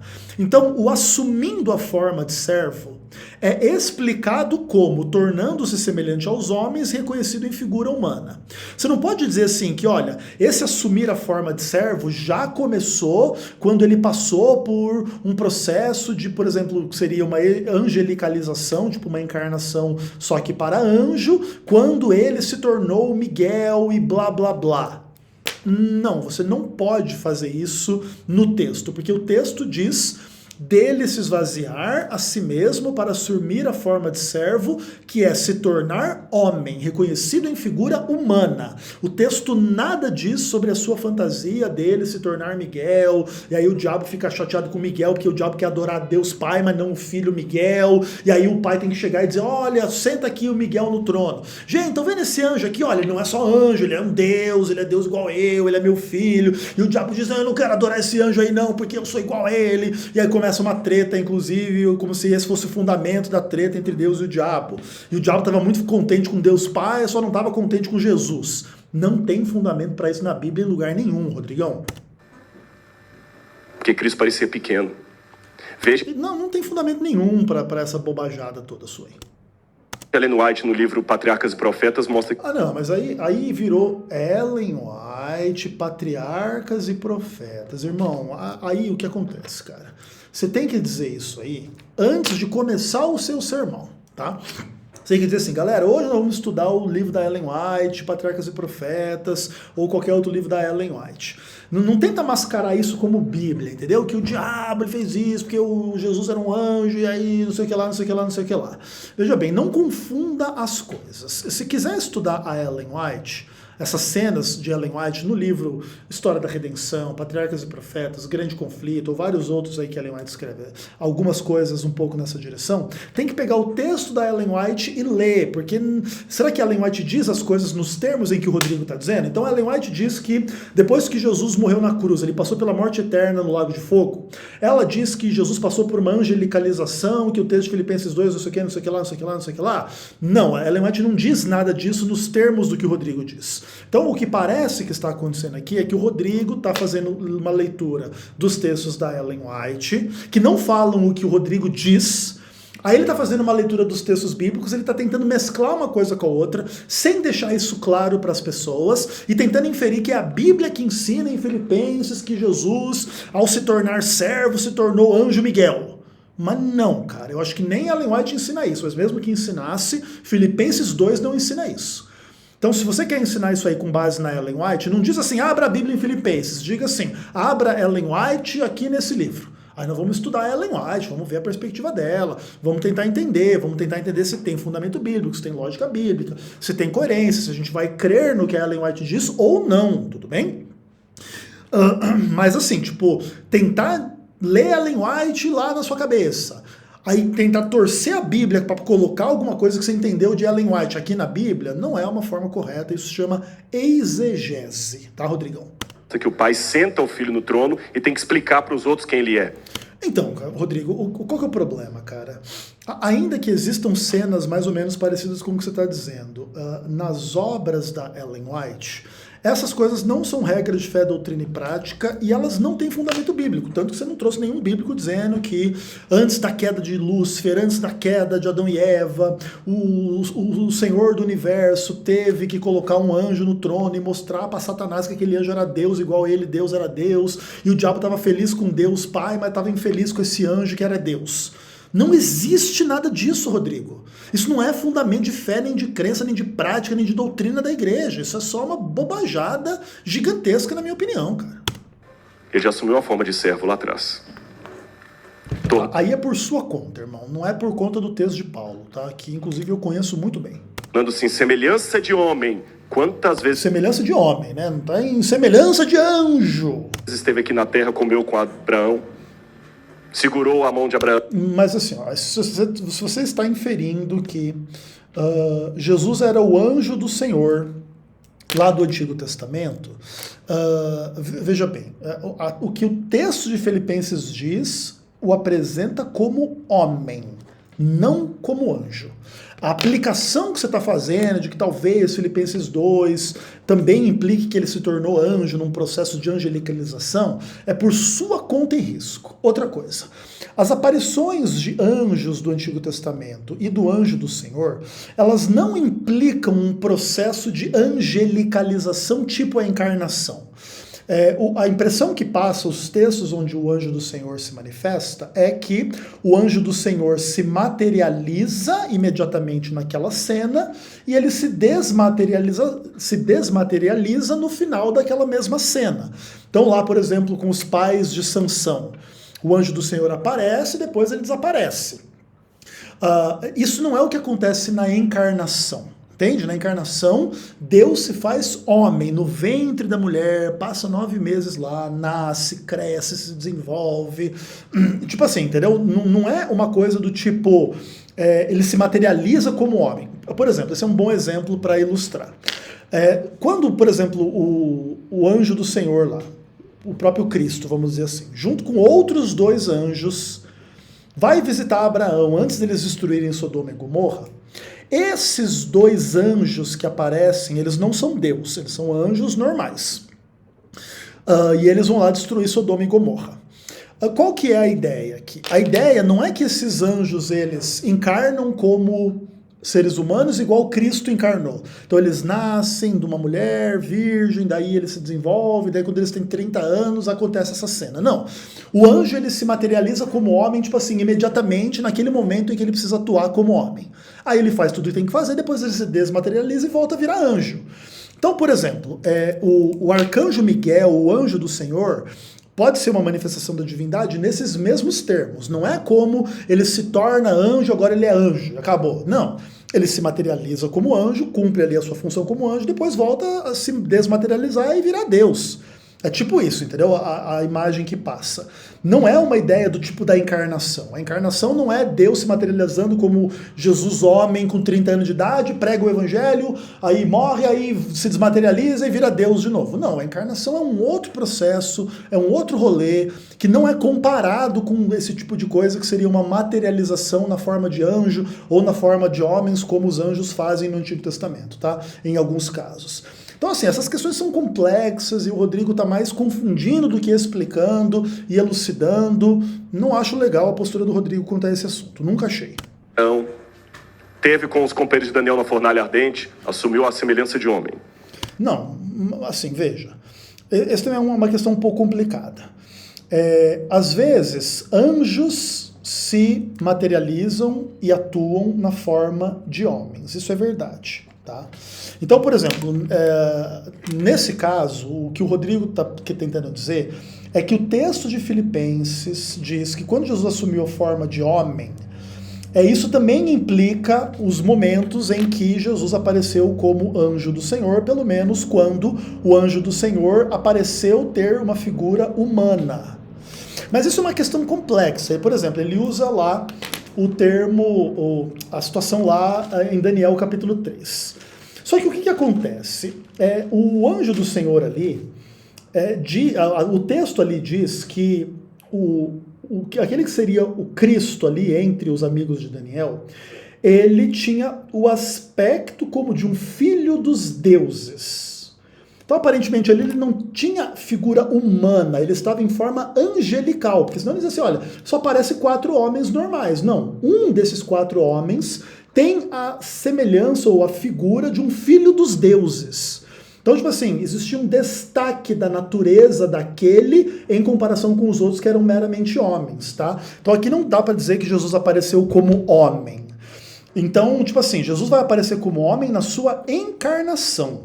As experiências com o anjo do Senhor são experiências como uma manifestação angélica de Deus, que é o anjo do Senhor, que é Miguel, que é Cristo.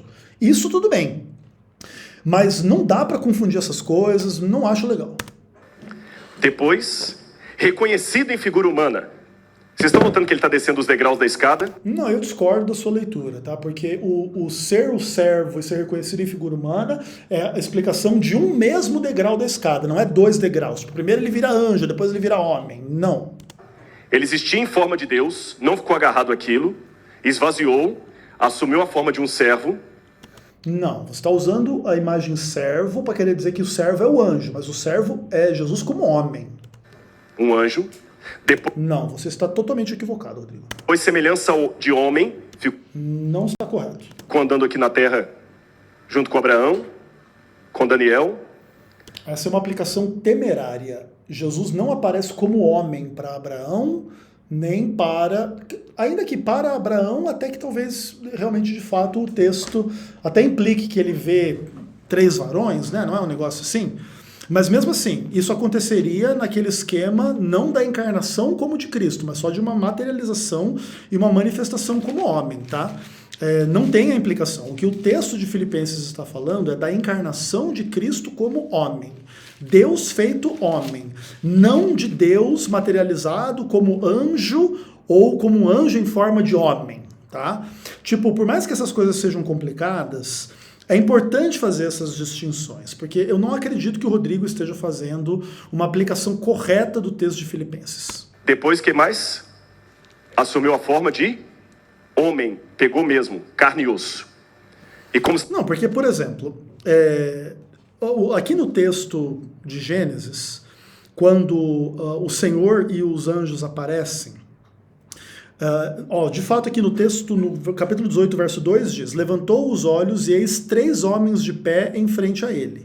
E aí depois, à medida que a história se desenrola, vai se revelar que um desses homens é o Senhor de toda a terra, e os outros 2 são os anjos que, em forma de homem, vão descer para Sodoma e Gomorra para destruir a cidade, ok? E naquele caso, o terceiro, que seria Deus, ele nem aparece lá em Sodoma e Gomorra, né? É bem curioso esse fato. Mas isso não implica uma encarnação nos moldes do que Jesus vai fazer lá no Novo Testamento. Só significa que Deus se materializa na forma de um homem que é um anjo, tipo os anjos se materializam na forma de homem, tá? E o texto de Filipenses nada fala a esse respeito. O texto de Filipenses diz de Jesus assumindo a forma de servo e explica isso como tornando-se em semelhança dos homens, reconhecido em figura humana, ele se humilha, se torna obediente até a morte de cruz. O foco do texto de Filipenses é encarnação de Cristo e ponto final. Não tem essa discussão dele encarnar como anjo do Senhor e aparecer que o anjo, mas que é homem lá para Abraão, ou para aqui, ou para aquilo ali, tá? Se não bastasse, ele foi ao pó. E muito menos isso tudo aí justifica os textos da Ellen White, de que, sei lá o quê, que o diabo ficou chateado não com o pai, mas com o filho, que o filho era um anjo. Não. Que é a parte central. Não se pode confundir estas coisas. Ali, se humilhou até a morte, morte de cruz. E quando ele volta para o céu, pelo que também o Pai o exaltou sobremaneira, ele começa a subir de novo o degrau para o céu. Olha o quadro lá. O Pai... E daí ele é homem ressurreto, daí ele vira anjo, daí ele vira Deus. É o que o texto diz? Não, não é. O exaltou sobremaneira. Ele deu um nome que está acima de todo nome. Por que o Pai deu um nome para ele? Ele já não era Deus? Por que o Pai teve que dar um... Tem como a gente dar um título honoris causa de pastor para o pastor Ranieri? Faz sentido? Eu agora, de maneira honrosa, vou considerar o pastor Ranieri o pastor da igreja. Faz sentido isso? Ele já é o pastor. A comissão da igreja já colocou o pastor Ranieri como pastor dessa igreja. Se ele já é o pastor, por que eu tenho que dar um título para ele de pastor? Se Jesus é Deus, por que o Pai teve que dar um nome para ele de Deus? Mas, primeiro, que essa ideia do verbo ter, como se fosse uma necessidade, já também está mal usada aí. Deus talvez não tivesse que fazer isso, mas tivesse querido fazer isso, não como quem é obrigado, mas como quem quer fazer. Tipo, sei lá, entendeu? Onde é que isso vai chegar, Rodrigo? Um outro texto de Hebreus fala que Deus o fez um... Não, eu queria que você avançasse no seu argumento. Não vai avançar, só vai ficar implicando umas coisas que nem dá para entender exatamente onde você quer chegar, entendeu? Ah, por que que Deus teve que dar esse nome, acima de todo nome, para Cristo? Ele já era Deus. O que você está querendo dizer com isso? Que ele então não era Deus e aí se tornou depois? Então seja claro no que você está implicando, entendeu? Não fica só jogando assim, ó, e aí, o que é isso aqui? Vamos ver se ele vai chegar em algum lugar com isso. Mas se ele não voltar a esse tema, a gente não vai nem saber o que está na cabeça do herege aí, do Rodrigo Silva. Pelo amor de Deus, cara. Um pouco menor que os anjos. E esse corpo que Jesus adquiriu é um corpo humano. Novamente, um pouco menor do que os anjos. Salmo 8 diz que o homem foi criado um pouco menor que os anjos. Lá no céu, Jesus já se humilhou quando assumiu a forma de um anjo. Então, cara, não existe base bíblica alguma para isso, Rodrigo. Desculpa, cara, por mais que você ache que contar essa historinha é bonitinho na sua cabeça, tipo, não é isso que implica a ideia adventista de Cristo, por exemplo, ser Miguel, ou de que Miguel é uma manifestação de Cristo no Antigo Testamento como anjo do Senhor. Não é isso que implica, esse quadro de que ele se humilhou se tornando anjo. Aí ele se humilha tornando o servo humano, aí ele morre, aí depois ele volta a ser anjo, depois ele volta a ser Deus, e aí ele recebe o nome de Deus, que não sabemos se até lá ele tinha perdido o nome de Deus ou algo do tipo. Sabe, tipo, não é uma forma muito legal, assim, de lidar com as questões. Porque no final disso, isso tudo cria uma fantasia dessa escadinha dele se tornar, ele é Deus, aí ele é anjo, aí ele é homem, etc e tal, que pode ser inocente para o Rodrigo em alguns aspectos, mas não é inocente, porque no final das contas, primeiro, o texto de Filipenses nada fala a esse respeito, e é o texto principal da mensagem do Rodrigo. Então ele já está inferindo 1 milhão de coisas em um texto que nada fala a respeito do que ele está inferindo, tá? E no final das contas, também cria essa implicação de que, tipo assim, agora Jesus ele não tem duas naturezas, ele é Deus e homem. Agora ele tem 3, agora ele é Deus, anjo, homem. Só que assim, tipo, essa questão de anjo, ela é uma questão um pouco complicada. Porque o que acontece? Deus pode ser categorizado como anjo? Sim, o próprio anjo do Senhor que recebe adoração, sem sombra de dúvida, é Deus. Quando um anjo normal recebe adoração, como João adora o anjo no Apocalipse, ele repreende o adorador. E em alguns casos, quando o anjo do Senhor foi adorado, ele não o repreendeu. Então, sim, em algumas instâncias, Deus pode se manifestar como o anjo do Senhor, e os anjos podem se materializar como homens, e Deus pode se materializar como anjo e como homem. Mas a encarnação de Cristo, onde Deus é homem e homem é Deus em Cristo, é uma só pessoa que é Deus e homem, é uma coisa singular, separada desta capacidade que Deus tem de se manifestar como anjo ou como homem, por exemplo, nos contextos para Abraão aí, tá? Então, tipo assim, cara, eu acredito que há mais confusão no que o Rodrigo fala do que esclarecimento e luz e coisa legal, entendeu? Mas ele era o arcanjo Miguel. E ele olhava para os anjos assim. Vamos, anjos. Ah, cara, tipo, sabe, aí vira fantasia novelinha, tá ligado? Porque ele era anjo, mas ele era o arcanjo Miguel. Só que ele desce para a terra. E quando ele volta para o lar onde ele saiu, ele volta como anjo? Ele volta como o quê? Como ser humano. E os seres humanos foram criados o quê? Ele saiu do céu olhando para os anjos assim e volta para o céu olhando os anjos assim. Ah, também não sei se isso tem base bíblica, porque esse homem, nesse caso Jesus, que é um homem, tipo, como homem menor do que os anjos, ele também é Deus e nesse aspecto ele é maior do que os anjos. Então, por exemplo, será que Jesus olha para os homens assim como quem olha de baixo para cima? Ou quando Jesus aparece mesmo como homem, todos os anjos se ajoelham diante de Deus?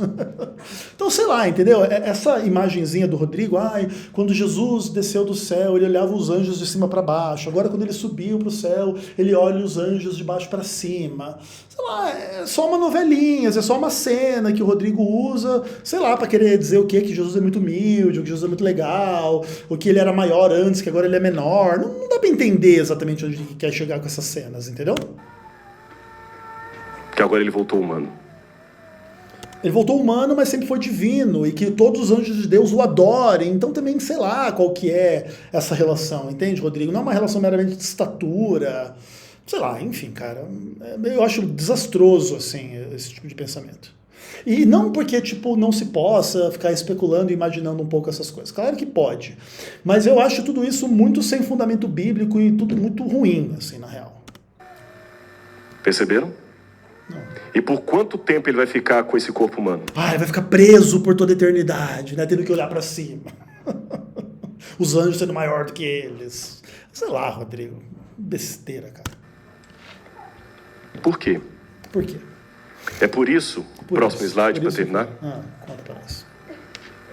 É por isso que eu quero dizer para você uma coisa. Você pode esquecer tudo que eu falei nessa noite. Que bom. Vamos esquecer, Rodrigo. Sabe o que significou a encarnação de Jesus eterna? Olha o preço que ele pagou. Essa é a morte eterna. Como pode um Deus eterno sinceramente morrer? Como assim essa é a morte eterna? Não entendi.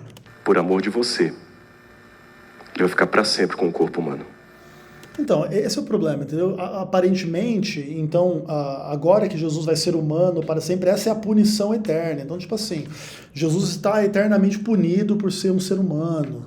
Mas, sabe, tipo, não, cara, não, brother. Que lamentável isso aí, cara. Mas é um corpo glorificado, não interessa. Não interessa. Sei lá, cara, um raciocínio muito torto, cara.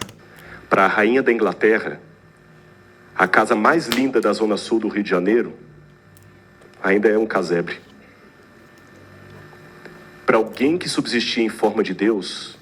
Mas que Jesus, você mesmo falou na sua mensagem que Deus não deixa de ser Deus. Então ele subsistia na forma de Deus, ele continua subsistindo na forma de Deus, só que agora ele acrescentou a esta forma de Deus também a forma humana. E para ser humano, é óbvio que, como humano, ele tem que ser diminuído da sua condição de Deus em certo aspecto, para poder nascer, para poder crescer, para poder morrer e coisas do tipo. Ok, mas não deixou de ser Deus nem por um minuto, então tipo, não perdeu nada, ele acrescentou algo. Né?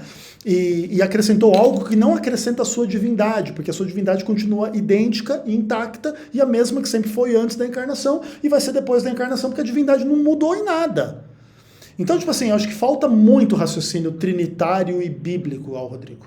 Um corpo humano, ainda que glorificado, ainda é uma miséria eterna. Mano. Cara, agora então Deus... em Cristo, no céu, está na miséria eterna. Olha que lindo, Rodrigo, a implicação da idiotice que você ensina. Sei lá, cara, não dá pra entender, cara. Por isso que o Pai lhe deu um nome que está acima de todo nome, sabe por quê? Porque já que ele está na miséria eterna, ele tem que ser consolado com, você tem um nome maravilhoso, apesar de estar nessa miséria eterna sua aí, tá, Jesus? Assim diz o Pai. Antes da encarnação e antes da cruz. Tem que ter muita paciência com esses hereges, cara, pelo amor de Deus. Jesus era Deus por natureza. Hoje, Jesus é Deus por natureza e por mérito, por honra. Ele merece ser Deus. Ele vai ficar na eterna miséria como homem, só para lembrar que ele tem muito mérito de ser Deus.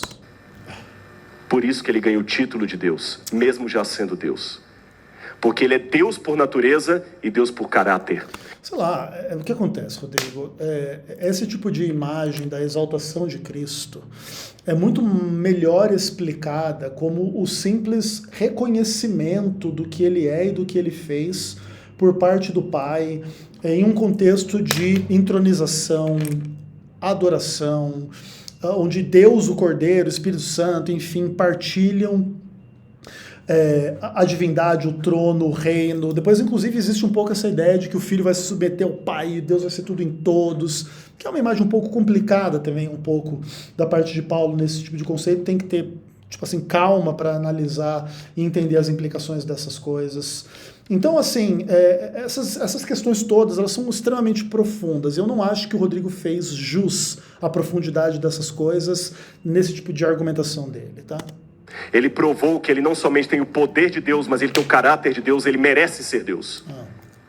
Ele não lutou com o diabo usando os poderes de Deus, ele lutou usando o seu caráter. Por isso que o resumo de tudo que eu falei é isso. Jesus era Deus, é Deus, será Deus, mas ele também merece Deus, ser Deus.